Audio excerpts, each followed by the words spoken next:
Successful failure, how Apple 3 kickstarted my 8-bit business. Hi everybody, my name is Joe Strosnider. I run a little thing on YouTube and other places called Joe's Computer Museum because of course I have an ego the size of Texas.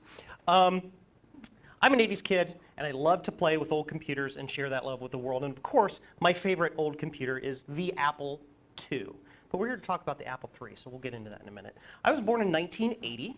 Right at the beginning of all of this awesome technology, so I was bathed in it as a kid. And I've always been a geek, right? I love Star Trek. Who here loves Star Trek? Yes! Trekkies unite. Thank you, Scotty, for teaching me how to fix things with minimal resources and absolutely no time. I'm a self-taught computer dude. I'm into hardware, networking, Active Directory, PBX. I've done tons of different stuff. No formal training whatsoever. So the little joke at work is Joe's not allowed to touch Active Directory because it'll work, but we'll have no idea how he did it. That's kind of my thing. I dabble a little bit in YouTube. A lot of you probably have seen me there to begin with.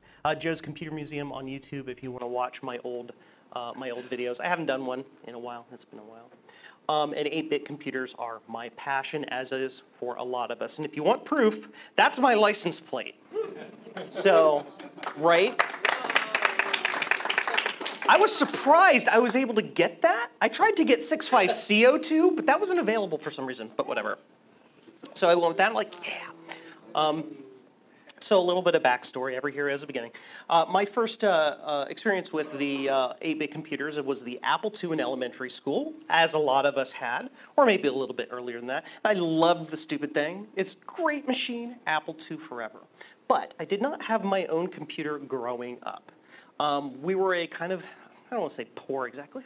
You know what? You know, like, I'm on vacation. Leave me alone. My phone went off. I didn't have a computer growing up. So, poor kid lived in a little farm out in the middle of nowhere. So I decided, I love this Apple II, and I'm going to pretend and make my own. So here's my Apple I computer, which is, it's a dresser, like a big mainframe, right? Or here's my Apple III, which is a little pencil case. And of course, what was my thought and logic behind this? You know, the Apple I didn't know what these things were. I was like 4 years old, right? So I figured, well, the Apple I's got to be this big mainframe computer because it's before the Apple II. And then the Apple III's got to be smaller because it's faster and newer. But, you know, little did I know that was different. But I finally got my first Apple computer in 1994, after the Apple II was discontinued. I still have that computer. And who's with me? Most reliable computer we own? You plug it in, you turn it on, beep, and it's ready to go, right? Awesome. But then, you know, I entered these dark ages. I got into the PC industry. Boo PC. But I did learn a lot of stuff, you know, like all the stuff I was talking about before. And my Apple got packed away on the shelf while I was learning to do all the bad, nasty PC blasphemy. I was still collecting machines during this time. I picked up a Mac and some other stuff, but I was not happy because it was in a bad headspace. This is my collection around 2000, and from about 2000 to 2010, it sat there untouched like that. Growing up in the Midwest, you get lots of bullies when you're a nerd. You're not into football, and you're not into this and that and the other, and all that crap. And they mess with your brain, and they give you things like social anxiety and all that junk. And all of that came to a head during this period of time in my life. Until I had this renaissance where I'm like, I'm tired of being whatever that problem was. Do I seem happy? I am happy. Finally! I found love, got married in 2015. I fixed my brain, got rid of my social anxiety, got wonderful medication to fix that, got cognitive behavioral therapy to fix all that stuff, and I got back into my old computers in 2016, and I joined this awesome community with all of you, right? And then I became the new kid in town. I'm going to hit the scene and I'm going to kick butt, right? So I started YouTube with doing reviews, and that's why this is where it comes in and becomes important. I started collecting in earnest, but Macs, PCs, 8-bits, K-Pros, Commodore 64, Boo Commodore, Ataris, Boo Atari. And I looked at the Apple III at that time, and I'm like, no. because we've all heard the rumors. They're unreliable. They're heat magnets. Wendell wonderfully just dispelled a lot of those rumors for us. Thank you, Wendell. But I decided I didn't want that. Around this time, I designed and built my own 8-bit single-board computer, which any of you at here were in 2019, you saw that. I brought that with me, called JCM-1 or JCM1. 6-channel stereo audio, serial interface, keyboard interface, all that stuff, cool stuff. Got a whole video series on it if you want to take a look at that. And then I found a family. KansasFest2023. You know who that family is? That's you guys. That's all of you. You guys are awesome. I love you. I met Javier, Chris, Britt, Sean, Paul, Ken, Kat, Sark, and a whole bunch of other people that I've missed your names. And if I missed your names, I apologize. I have this object permanence thing. Like I just, if it's not, it's like tennis ball. If it's not bright and yellow in front of me, I don't know. I don't remember. I was even on a podcast with Jason freaking Scott of archive.org. I mean, how cool is that? From this silly little, kid from the Midwest who's afraid to walk out his front door to being just being this person and being around with all these cool people. It's super awesome. So here's where we start and how the Apple III, which is our important subject, got me kickstarted. Thanks to that, yeah, I'm pointing at you. Thanks to that, Britt Dodd, he traded me 2 broken Apple III computers for a couple of mid-1990s Macs that I wasn't using anymore. And one of these had a broken keyboard encoder. Now, as we know with the Apple III, where's the only place you can get one of those keyboard encoders? Another Apple III. And by God, I am not going to sacrifice and break one Apple III to fix another Apple III. Not going to do that. That's BS. So I decided that I'm going to reverse engineer that sucker. First really in-depth mix of electronics and programming and all of that type of thing project I had ever done. And so I got out the data sheet, and I got out a logic probe, and I got out time, if you want to call that a resource. And I just dug in, and I got it. And the first real big project that got me started into electronics and selling stuff online and meeting a lot of cool people was this keyboard encoder. But I didn't stop there. Because what is this keyboard encoder chip? It's really just the same keyboard encoder that's in an Apple II, but just with a custom mask run. So I just reprogrammed the sucker, added a couple of pins on it, and now we have a keyboard encoder that works in the Apple II, the 2E, the 2C, the 2C Plus, the 3, and the 3 Plus. Isn't that awesome? That's great. It doesn't work for the 2GS though. I'm sorry, Woz. I couldn't make that work yet.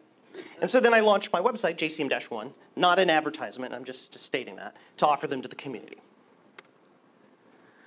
And then I start to get noticed for whatever reason. Because I was doing a lot of reviews of stuff like the floppy EMU was my first review back in 2016, and just some other bits and pieces that I was just looking at. And I'm like, this is a cool product. Let me tell people about it. And then I found the Blue SCSI. We all know what the Blue SCSI is, right? Little SCSI adapters for the Macs, and now it works on like Amigas and Boo Amiga and other stuff like that. And I found the Blue SCSI, and I did a review of the Blue SCSI. And for whatever reason, I don't know, the thumbnail was good. I don't know, YouTube decided, that's great, we're gonna make that popular. That video went viral in reference relative to me, like 16,000 views, compared to like the normal 500 I get. I don't know. And then Eric Helgeson, the project creator of Blue SCSI, noticed that. He noticed that, and he's like, Joe, we're selling too much. We don't have enough bandwidth. Do you want to sell that? You have a website, and you can do that. Do you want to come on board with the project and do that? I'm like, sure. Let's do it. If it weren't for the Apple III and learning all of the stuff I learned about reverse engineering that, learning how to do surface level soldering of that little keyboard encoder, getting a, what's the thing called? Brain, restart, morning. Not a morning person. Microscope, to be able to do surface, learning how to do drag soldering, learning how to do soldering with flux, hot air stations, and all of that stuff that I learned through the development of that keyboard encoder from the Apple III. I wouldn't have known anything about how to build Blue SCSIs, to be able to put on the surface mount the SD card and be able to manufacture things at a real pace. I wouldn't have known any of that, right? And then when Eric came to me, I would have probably said, no, I'm sorry, I don't know how to do it. So it's all thanks to the Apple III, and of course to the Apple II, because the Apple III wouldn't exist without the Apple II, right? And so at that point, once all that came together, and I had a process for building these systems, building keyboard encoders, and building blue SCSIs, and having things organized, and things on shelves, and like, it is systematized. This goes into that, and then goes into that, and then goes into that. I decided now the Apple III needs love. I'm not stopping at the keyboard encoders. Because we all know that, in theory, the Apple III is unreliable, as we know. But there are a lot of, as Wendell said, there's a lot of custom ROMs in this thing. There are these tiny little bipolar ROMs that they're basically unobtainium. They're these little weird 4-bit ROMs, right? And so what happens if those ROMs fail? You've got to cobble together some sort of solution, try to find an original ROM, try to find a parallel programmer that programs at 25 volts to try to program these silly little things. They don't fail often, but if they do, you've got another dead Apple III that you can't get working. So I dedicated to reverse engineering those ROMs, creating an adapter board for them so you can replace all the bipolar ROMs. And then while I was doing that, I'm like, there's this RGB video port on the back of the Apple III, right? What, how, what, where, why, who? Why is there no solution for this? And I'm like, well, why don't we just wire this up with a ROM and make it connectable to an average CGA monitor that you can find literally for $5 on eBay. I mean, $1,000 shipping because people are crazy. But you can find it, or you can go to a swap meet or something and get this digital monitor that is effectively digital, just like the Apple III, and you can convert it and get it close and just have good color video for the Apple III that a lot of us have never seen before. Let's do that. And then I learned, oh wait, that port's got NTSC video on it, so let's just connect that up. And then have we all seen it's in one of the Apple III manuals, there's schematics for an analog RGB for the Apple III. So let's wire that all together in one big thing and set that up. And then I did that. And then the soft card that is impossible, well, relatively impossible to find. Reverse engineered and cloned that. The Titan 3+2 set. Talked to Rob Justice just before I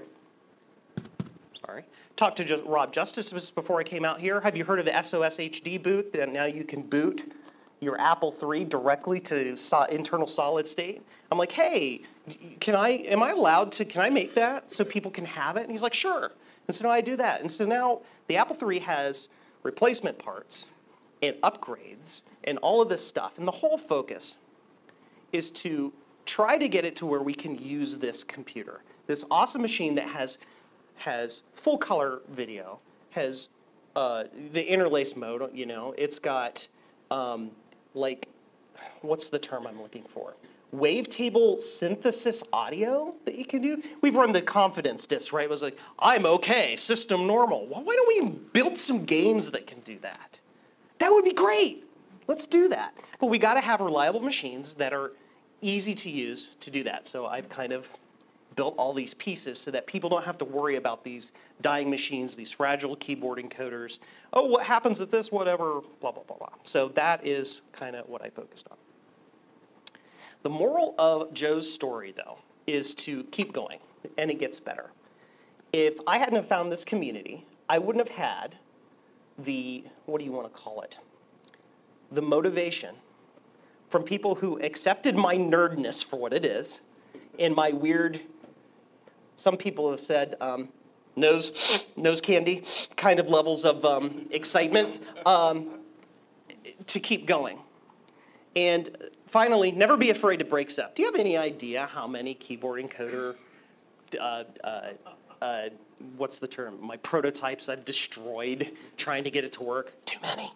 Solder bridges suck. But you'll never know where the journey to fix and make something work and keep working will take you. So just keep going. Keep swimming. Is that what Dory says? Just keep swimming? That's it. That's my thing. That's my thing.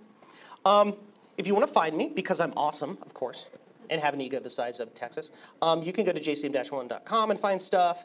You can follow me on YouTube or Patreon. You can find me on Twitter, Mastodon, Blue Sky, and also Threads and Instagram and a whole bunch of different places if you want to reach out, talk to me. I am super open, extremely gregarious, and also obviously obsequious, and will do what I can to help you out, answer questions, and do stuff for you in the community, my family, our K-Festers, our Apple II enthusiasts, and hopefully after this K-Fest, Apple III enthusiasts. That's it. Questions, comments, thoughts, rants, raves. I like your point about breaking things, right? Yes. I mean, 2 days before I came here, I put a drill through one of my circuit boards accidentally. Yeah. Because I had to make an opening in the case. Yes. So just had to take everything out, put it all back together, and get it here in time.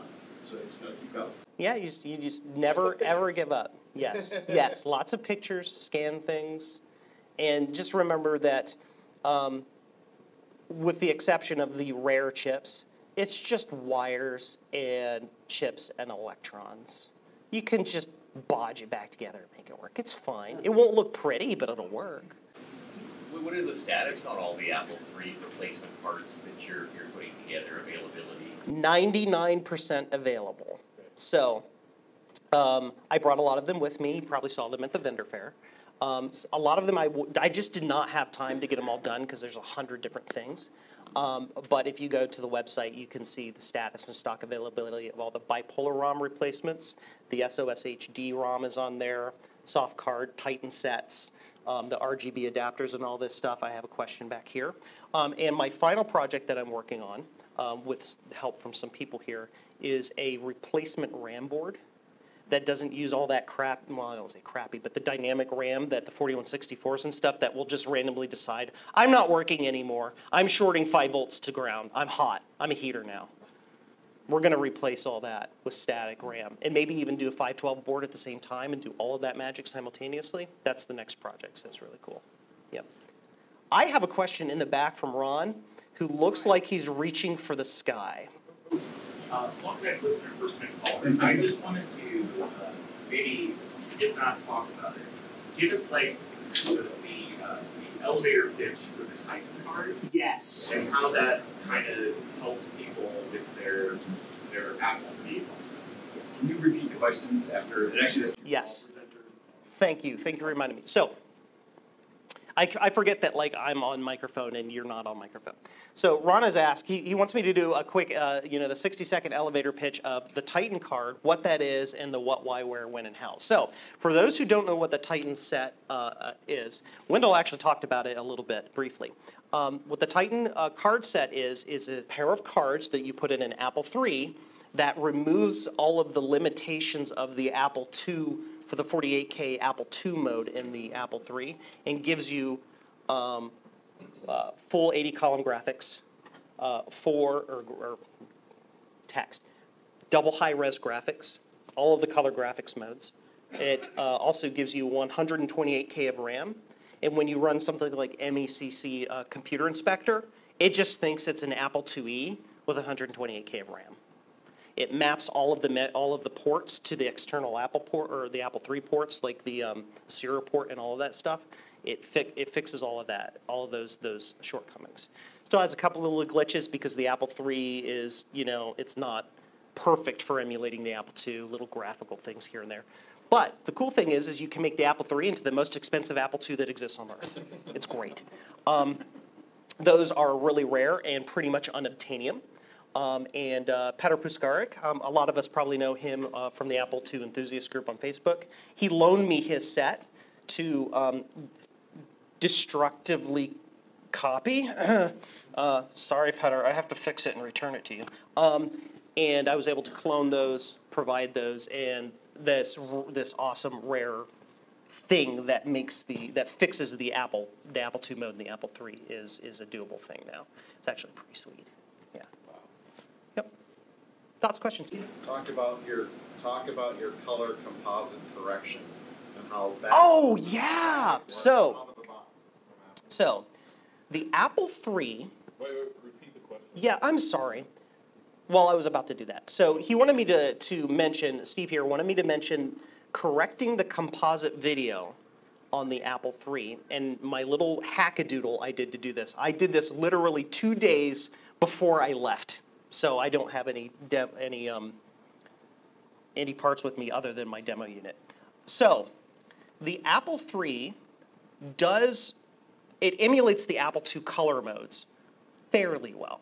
But if you look at an Apple III in the confidence test through the composite connector in the back to an Apple II showing the same colors, you'll notice the Apple II looks correct. Orange is actually orange, and the blue is that nice pretty sky blue that the Apple II does.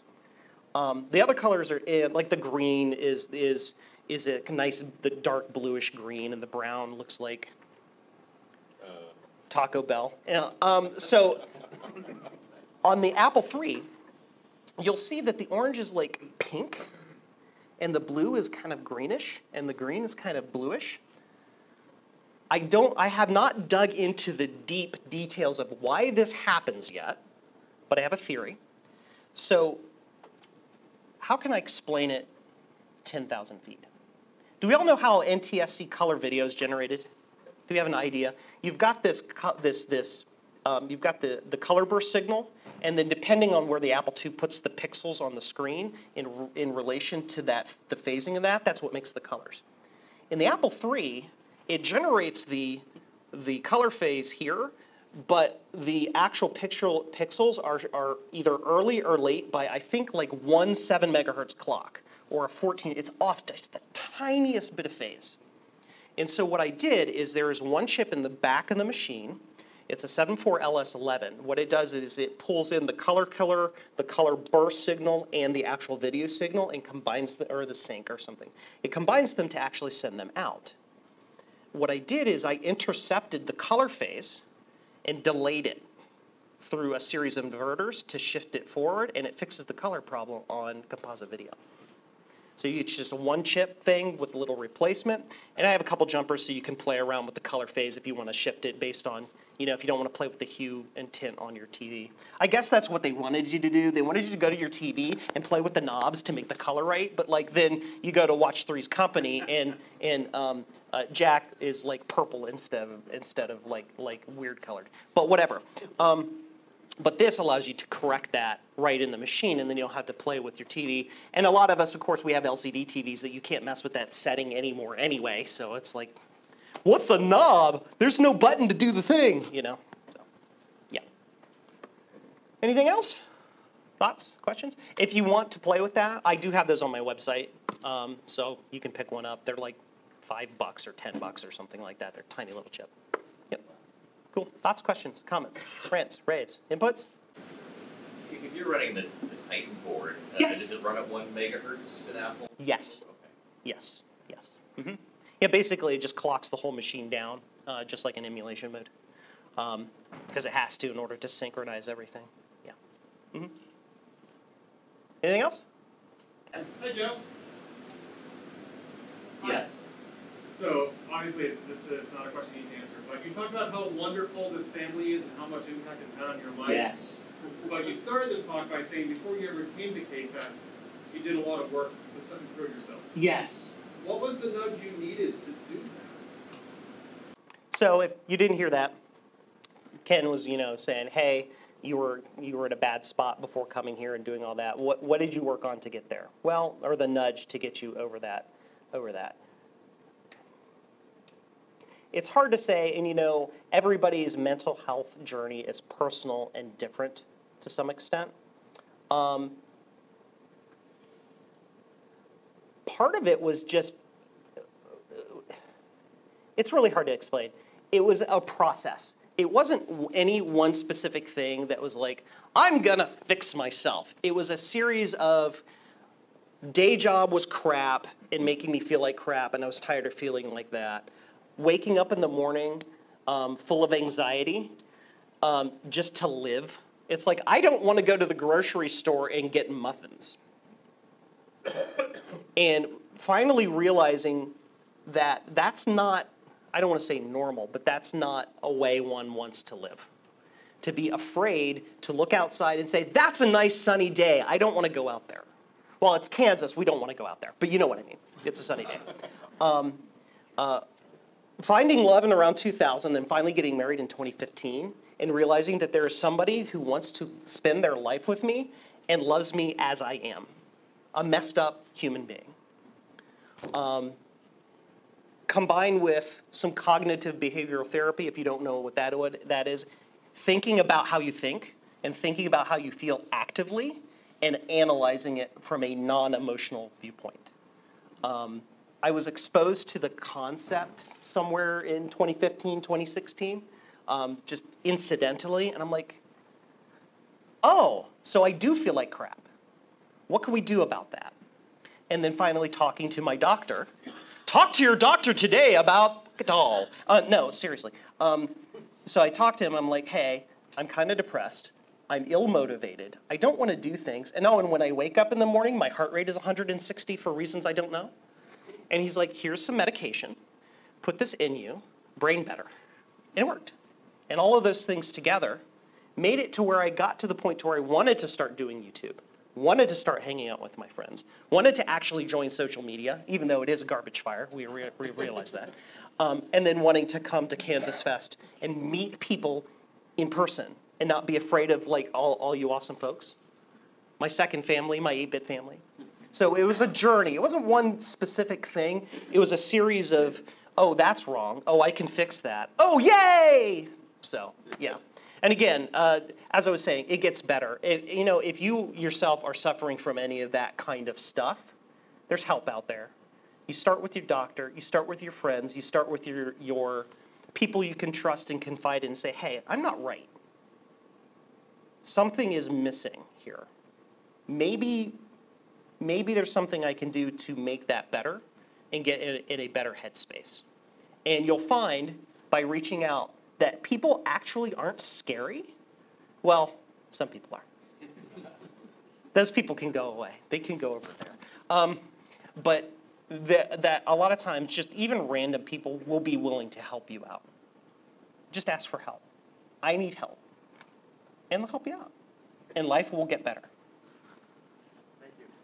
Thank you, Ken. Apple 2 forever? Apple 3 forever. Anything else? We good? We're good? We're good. Hi, everybody. Questions, comments, thoughts, inputs, rants, raves. What's going on? I see a question already from John Moutz, who actually helped me recently with some stuff. He's asking, what is next in your development pipeline for the Apple III? It's, excuse me, still a little after effects of Kansas crud. What's the next in pipeline? I am working on revising the design of some of my Apple III parts and doodles to use surface mount components so that they'll be less expensive, smaller, better designs. I also have in the pipeline an Apple III memory board. I have a couple of prototypes and neither of them work. So I talked to Vince Briel while I was there at Kansas Fest in person, and we might be working on that a little bit. So we will see.